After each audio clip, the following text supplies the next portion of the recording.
Alright guys, how's it going? I was supposed to go to England yesterday, as some of you will know, and I postponed that trip because of the Mo Salah situation, and the transfer window to do with the Saudi Pro League. I was told not to go, anything could happen. So I'm a bit disappointed because I was looking forward to seeing my daughter and my grandson. I want to see my son on this trip because he's in a different part of the country, but I was looking forward to going, but I thought it was best to stay here. That was the advice I was given, so we shall see. I think we'll be talking about that later. This video is not about Mo Salah. This video is about Jordan Henderson and that interview that he, that he's given and that was published yesterday. Now, I didn't have a problem with Jordan Henderson until that interview. As far as I'm concerned, he can go and play football in a country where they execute gays. He can go to a country where they chop up journalists, and he can take as much money as he wants. I ain't got a problem with that. But when you start talking about the owners and saying that they're really good and ambitious people and you couldn't have better and all that, then I draw the line at that. Do you know what I mean? I've been wanting to crack some funnies about that. Listen, I'm sure they don't execute, the gays and that, but you know what I'm saying. I know my YouTube video will get flagged for saying that. I'm not suggesting that it's a good thing at all. They shouldn't execute anybody. Well, actually, maybe some people should be executed for very serious, nasty, awful crimes, which we won't go into. But I just I didn't get the interview, to be honest. He's saying he didn't feel wanted at Liverpool, yet he was the captain of Liverpool. The manager made comments about he was disappointed that he wanted to go. Henderson saying that, it's kind of like contradicting that, and I just don't think it makes the situation any better for Jordan Henderson. At the end of the day, he doesn't have to justify his decisions to anybody as to why he's gone out there.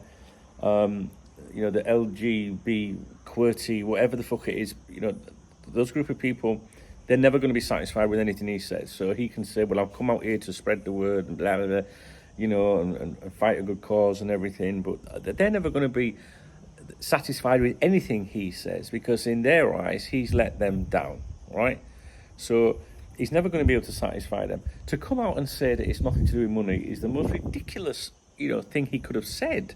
And I think he loses all credibility at that point if you were even to believe anything that he was saying.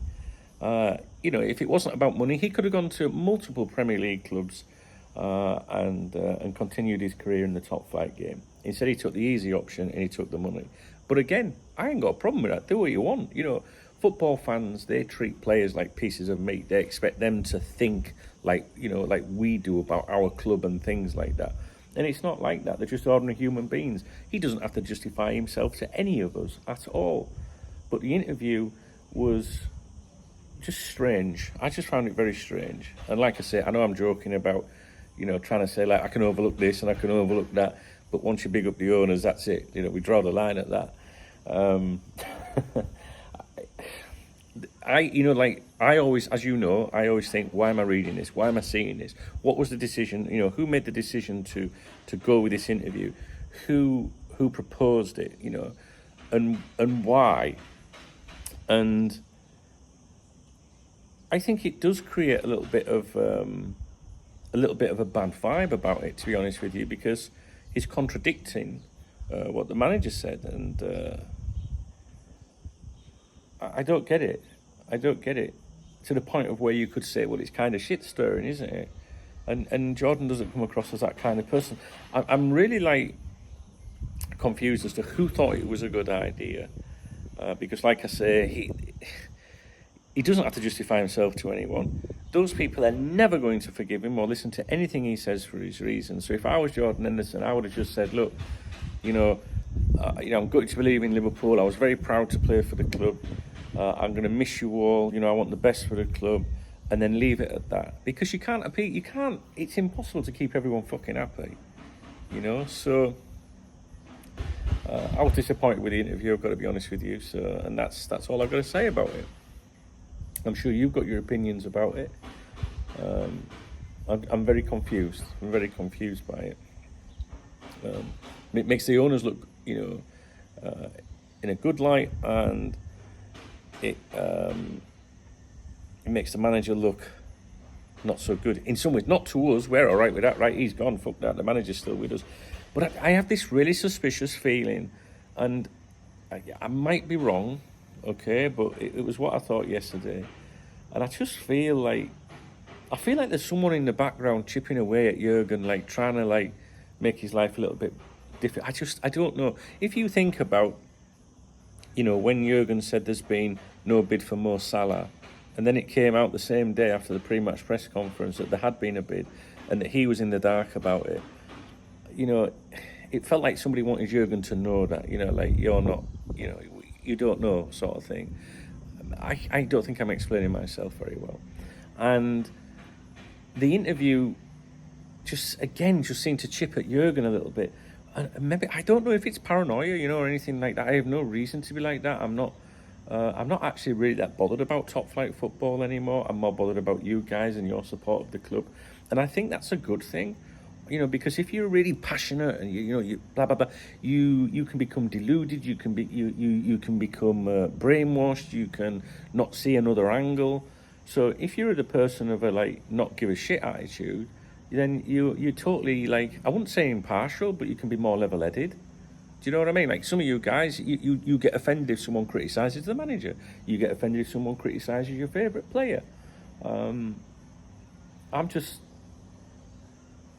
not paranoid that someone's having a go at it, but it's just an intuition, it's just a feeling. And if you follow things very closely, you'll know that people have left the club that have been employed by the club that are rumoured to have had it in, you know, clashes with the manager and not being happy, and it just makes me wonder: has that person got, you know, a bit of? Are they having a bit of dialogue behind the scenes with maybe Ornstein or something like that? I don't know. I know you don't understand what I'm talking about, and I'm not doing a very good job of explaining it. I should have thought about it a little bit more before I recorded the video, I guess. I don't know, there was something else not so long ago where I thought, that makes the manager look a bit daft, that. It's just, I don't know, it's just something that don't feel right to me. I don't know if someone's trying to, I don't know, I just feel like someone's got it in for Jurgen, but then it does go down the route of total paranoia and like, well, why would someone have it in for Jurgen Klopp, you know? But I've thought it before, and I'm thinking it again. And I'm really sorry if that doesn't make sense. I'm not making sense myself, am I? You just have to. You don't have to trust me with it. I've seen at least 3 instances, or thought 3 times. That's a bit weird. Someone got it in for the boss, like, you know. I just feel like someone's fucking trying to take digs at him. Now, I'm not saying that the Jordan Henderson would be complicit in that, but you only need someone in the background to be saying, Jordan, get your voice out there, give your side of the story. The manager's saying you wanted to go, you know, and because people can exploit and plant the seed, you know, and sometimes people can be thick as fuck and they go, yeah, you're right, yeah, I'll do that interview, yeah, you're right, I'm going to say my story, and the person that planted the seed can be like, yes, I don't think you're going to understand at all what I'm saying. Never mind. If you, by any chance, like the video, please thumbs up the video. Leave me a comment. That's the most important thing. Just loads of comments there saying, the fuck you talking about, Dunk? And if you really like, you know, want to look after me, hit that love out. We'll be live on here today. We'll do a live stream today, 5 o'clock UK time, I think I said. All right. I'm trying not to focus too much on negativity at the moment, so I don't really want to go, you know, round in circles about the owners and things like that. You know, we've started the season well. We've got some lovely signings. There are some positive issues, positive things to discuss at the moment. I think Núñez is starting to look like he might have found his feet, you know, and I don't want to focus on this obsession with the owners, you know what I'm saying? All right, guys, I hope my video was worth your time.